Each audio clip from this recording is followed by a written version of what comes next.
So today we're going to be going over UFC 294, which takes place this Saturday, and I'm going to be giving you guys my breakdowns and predictions on some of the fights from the card that interest me the most, and ones that I think I have some good insight for. As you guys know, the card is headlined by the rematch between Islam Makhachev and Alexander Volkanovski, the highly anticipated rematch to their February bout, which ended in a unanimous decision win for Makhachev to retain his UFC lightweight title. Now, Makhachev was supposed to fight Oliveira, who pulled out and was replaced by Volk, and Khamzat was supposed to fight Paulo Costa, who pulled out and was replaced by Kamaru Usman. Without a doubt, let's get right into it. The first fight I'm going to be going over is Bruno Silva versus Sharabutdin Magomedov. Now, Bruno Silva, he is a good fighter, don't get me wrong, and I think he's probably best known for going toe-to-toe with Pereira. I think it was one of Pereira's first UFC fights, and yeah, his chin looked great. He took big shots off Pereira, shots that nobody else has been able to take, not even Izzy, who has an iron chin, and yeah, he got dropped bad by GM3 and Brendan Allen and ended up getting finished by both of those guys. And yeah, I mean, getting dropped by GM3 badly like he did is not a good look for your chin. And neither is Brendan Allen dropping you, to be honest. Neither of those guys have knockout power in their hands. Sharabutdin is a young, hungry, undefeated striker. He's had 11 fights, won them all, and 9 of them have been first-round knockouts. And I think this one's going to be the same. I think he's going to knock out Bruno Silva in the first round. Bruno does have power. He did KO Brad Tavares, who is durable. But I just think they're at different stages of their career. I think that this matchup was made for a reason, and it was to get Sharabutdin Magomedov a first-round knockout over Bruno Silva to get the Magomedovs off to a flying start.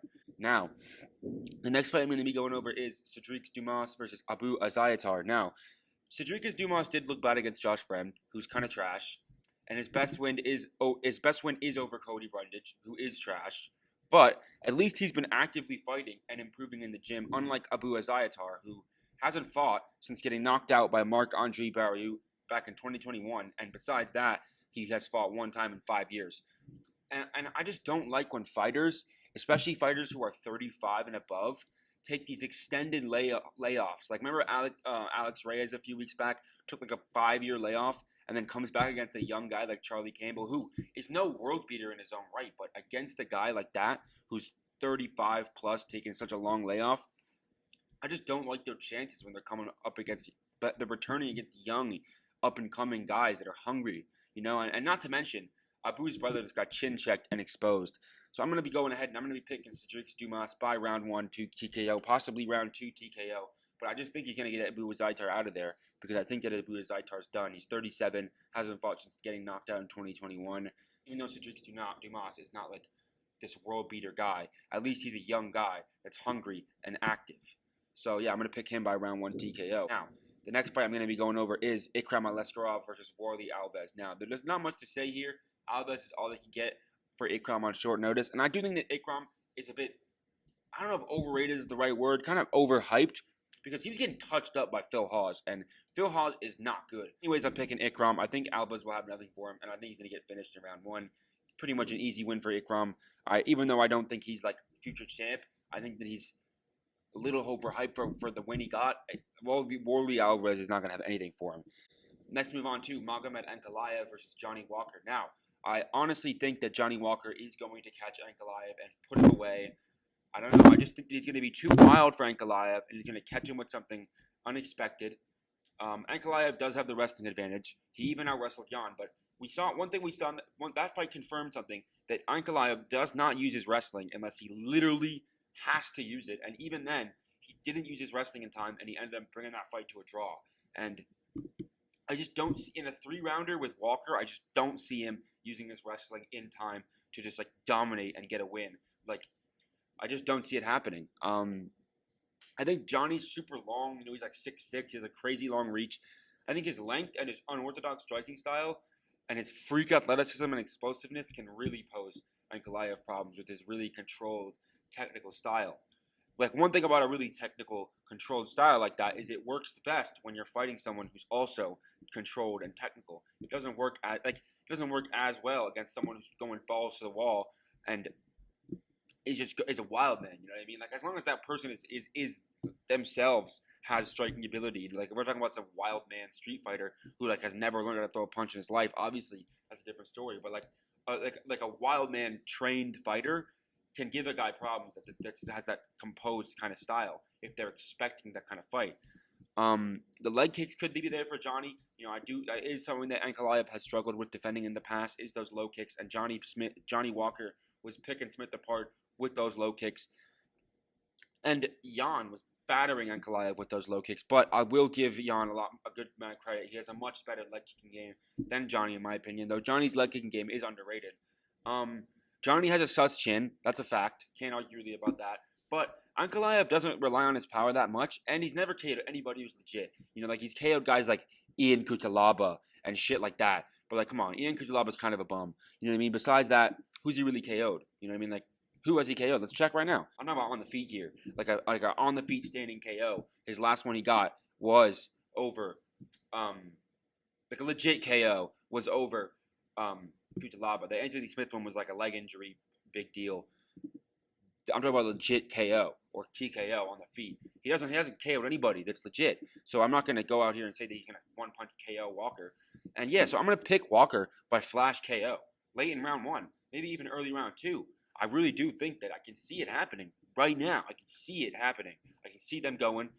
Magomed Ankalaev coming in with his super technical stance, and then Johnny Walker is screw your technique and hits him with a spinning back fist, hook kick, soccer kick, stomp, something crazy like that, and this ends it in round 1. And I think that's what's going to happen. Honestly, I do. I just can see Johnny Walker's somehow beating Magomed Ankalaev, and we might even live in a world where Johnny Walker could become UFC champion, which is crazy to even think about. So yeah, let's go on. Let's move on to the next fight. Now, this is where it really gets interesting. Kamaru Usman versus Khamzat Chimaev. Now, this is an excellent matchup in my opinion. Despite being 36 and coming off back-to-back losses, Kamaru Usman is still the former 5-time UFC welterweight champion and still the former #1 pound-for-pound fighter. Just a year and a half ago, people were saying how Kamaru Usman is a nightmare matchup for Chimaev. Chimaev doesn't want to see Kamaru Usman in that cage. That's a nightmare matchup. And now, everyone's saying how it's easy work for Chimaev. And yes, I know that Usman has been flatline KO'd since that time when he was the nightmare matchup for Chimaev and has since then lost another fight by decision. But have his skills really declined that much? That's what I wanted. What's what I want you to think. Has Usman's skill level deteriorated that much in those 2 losses? I don't think it really has.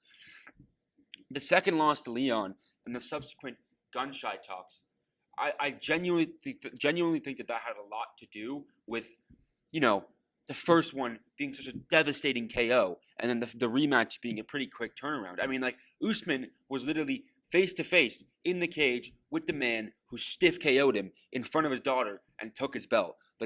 Only months after the fact, literally only months after that happened. It's no wonder he wasn't feeling like a king, like he could take this guy out with one shot, and was a little bit less confident than he was in previous fights. It's because this guy literally took everything that Usman was working for, left him flatline KO'd, and just stole all his glory in one night, and now he's back-to-back face-to-face with this boogeyman, Leon Edwards. Obviously, he's not going to be the most confident man in the world going up against that guy.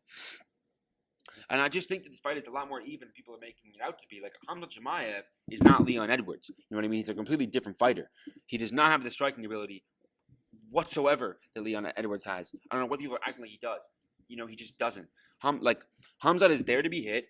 He's flat-footed, and he doesn't move his head at all. He doesn't have any linear movement, really, at all. And he does not move his head. He's flat-footed as fuck, and he's there to be hit. Gilbert Burns was tagging him up, almost put him out cold with the overhand right, the oldest trick in the book, and Khamzat walked right into it like a door and almost got put out.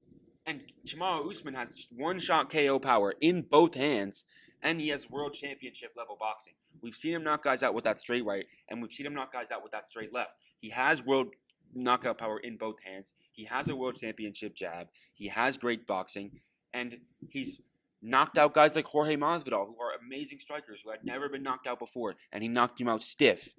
And not to mention, he literally has legendary takedown defense and has never, ever been close to getting ragdolled in his career. The closest he's ever came to that is when Leon Edwards took him down in the first round of their second fight back at UFC 278. And people like to conveniently forget that Usman was ragdolling Leon Edwards, and that fight was not even close prior to the 5th round KO. Leon Edwards won the first round, That's all he did prior to the KO. It was all Usman besides that. He was completely dog-walking him, bullying him. He was literally bullying Leon, and people just seem to conveniently leave that out. And I know he did get KO'd, but still, he was beating the crap out of Leon, out-wrestling him, all that, and he got KO'd, I know, but still. And also, people seem to forget that he stepped in on 6 days' notice to fight Jorge Masvidal in Abu Dhabi the first time and beat the shit out of him. So it's not like he's never done this before. It's not like this is some foreign thing to him. He's literally done this exact same thing before and won in like dominant fashion. So I don't know. I feel like this fight's going to be really close. You'll see what I'm talking about soon. And also, I want to talk about this. Everyone's saying, "Oh, Khamzat round 1. Khamzat's going to dog walk him." Like, the only person that Khamzat's ever faced that has somewhat legit grappling and wrestling is Gilbert Burns. And did he ragdoll Gilbert Burns? No. He almost got knocked out by Gilbert Burns and took him down once. And that's it. Like, people, like, the guys who Khamzat Chimaev is ragdolling, Li Jingliang can't wrestle for shit. Kevin Holland is literally known to have dog shit wrestling. He got taken down by Tim Means. And, like guys like Reese McKee, like, these guys are not... Like, these guys could not touch Usman on their best day. And these are who he's ragdolling. Like, he's literally, like the only time he's ever fought anybody who legitimately knows how to have, who legitimately has world top level grappling. There was no ragdolling. There was none of that. It was a stand-up fight, and Khamzat almost got exposed and KO'd. So I don't know why people are talking about, like, Khamzat's ragdolling all these legit guys. Like, he ragdolls Kevin Holland, and it's literally a running joke how bad Kevin Holland's wrestling is. And Usman has much better wrestling than Burns does. Burns has better jiu-jitsu for sure, but in terms of wrestling ability, Usman is clear of Burns by far. And I'm honestly going to pick Usman to win, honestly by decision or maybe even a KO late in the third. Because Khamzat's there to be hit, and I think that straight right hand is going to be money for Usman when he finally sets it up. The only thing I'm going to talk about is, in the first round, there's a very big difference in energy, whereas Usman kind of comes out and feels you out in the first round, and Khamzat Chimaev comes out guns blazing. So I will admit, if there is any chance for Khamzat Chimaev to run through Usman, it would be in that like opening first round, like when Burns caught him early. Burns kind of caught him cold and almost knocked him out in the Usman in the first round and had him hurt bad. And then in the second, he rallied and he knocked Burns out. But like, if you can blitz Usman early and actually set something up, you can catch him early. I will give him that. So that is a possibility. That's not the only, but that's like the real legitimate like chance for Khamzat to run through Usman. Now, the next fight I'm going to be going over is the main event, Makhachev versus Volkanovski 2. Now, as you guys know, last fight was a competitive yet clear decision win for Islam. Like many, I believe that Volk initially won when I was watching the fight live, but I've watched it back multiple times now, and I score it 3-2 for Islam. I think it's pretty clear Islam did enough to win if you base it off the scoring criteria that the judges base it off of.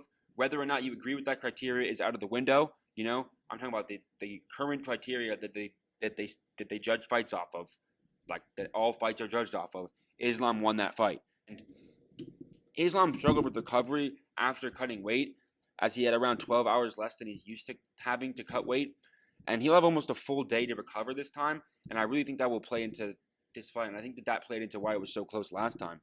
Not to mention, Volk is coming in on short notice, and he's coming off of surgery, and he's posted a few pictures where he looks kind of tubby. Like, he kind of looks like shit. He doesn't really look like he's in fight shape. He looks like he's got a bit of a gut, and like he just doesn't look like he's been training that hard. And I'm not saying that Volk's lazy. I'm just saying like he just doesn't look like he's in the shape that he's normally in, which is like normal because he's filling in on 10 days notice, and he has to cut like 25 pounds. But to be fair to Volk, though, Islam was training for Charles. It's much different fight from Volk. He's a lot longer than Volk, and he's a lot less technical than Volk, and he doesn't have nearly as good takedown defense as Volk. So it's a very different stylistic matchup to be training for, but at the same time, he has trained for Volk before. It's not like he's fighting a guy he's never fought before, a completely new face. So unless Volk comes in with a completely new game plan, which he says he will, then Islam will likely be prepared for whatever Volk has for him, as will Volkanovski, but, you know, Islam won last time. So I think this fight will be competitive still, but looking back, I think that Volkanovski will have had a much better chance at beating Islam back in February when they both had a full camp and they both, you know, Islam had the problem with the weight cut and the recovery. So I think like that was like the perfect chance for Volkanovski to do it, and he came so damn close, but he didn't do it. And now I think like Islam has like all that advantage that Volk had, being it now it's in Abu Dhabi and now it's on kind of Islam's terms in terms of the recovery, and now Volk's coming in on short notice, doesn't have a full camp, hasn't been training for 8 weeks. I think the odds are really stacked in Islam's favor here, but don't get me wrong, I really would like to see Volkanovski pull it off. It would be legendary. And it's not that I don't like Islam. I do like Islam. I think he's funny. His fights are entertaining, but Volk beating him would just be legendary. To become double champ, being that Dagestani wrestler, shutting everybody up, become a double champ, like on short notice, like it would just be such a story, man. Like, and you know what? Well, you know what? Screw it. I've been going too logically with my picks, and I've been proven wrong time and time again. So you know what? I'm going to embrace MMA picks, and I'm going to go throw logic out the window, and I'm picking Volk. Round 2 TKO. Heard it here first. Best striker in MMA right now. Best fight IQ in MMA, and ability to adjust, bar John Jones, who's the GOAT. And Islam is a great fighter, but Volk is a top 10 of all time fighter. He's a GOAT. He's a top 10 GOAT, undisputed GOAT. And he knows this is his last shot at the lightweight belt, man. He knows this is it. He knows this is sink or swim. It's now or never. And he's talking about, you're going to see that aggressive Volk that you've never seen before. And he was putting the pause on Islam in the last fight. I don't know, man. I think I'm going to go ahead and pick Volkanovski.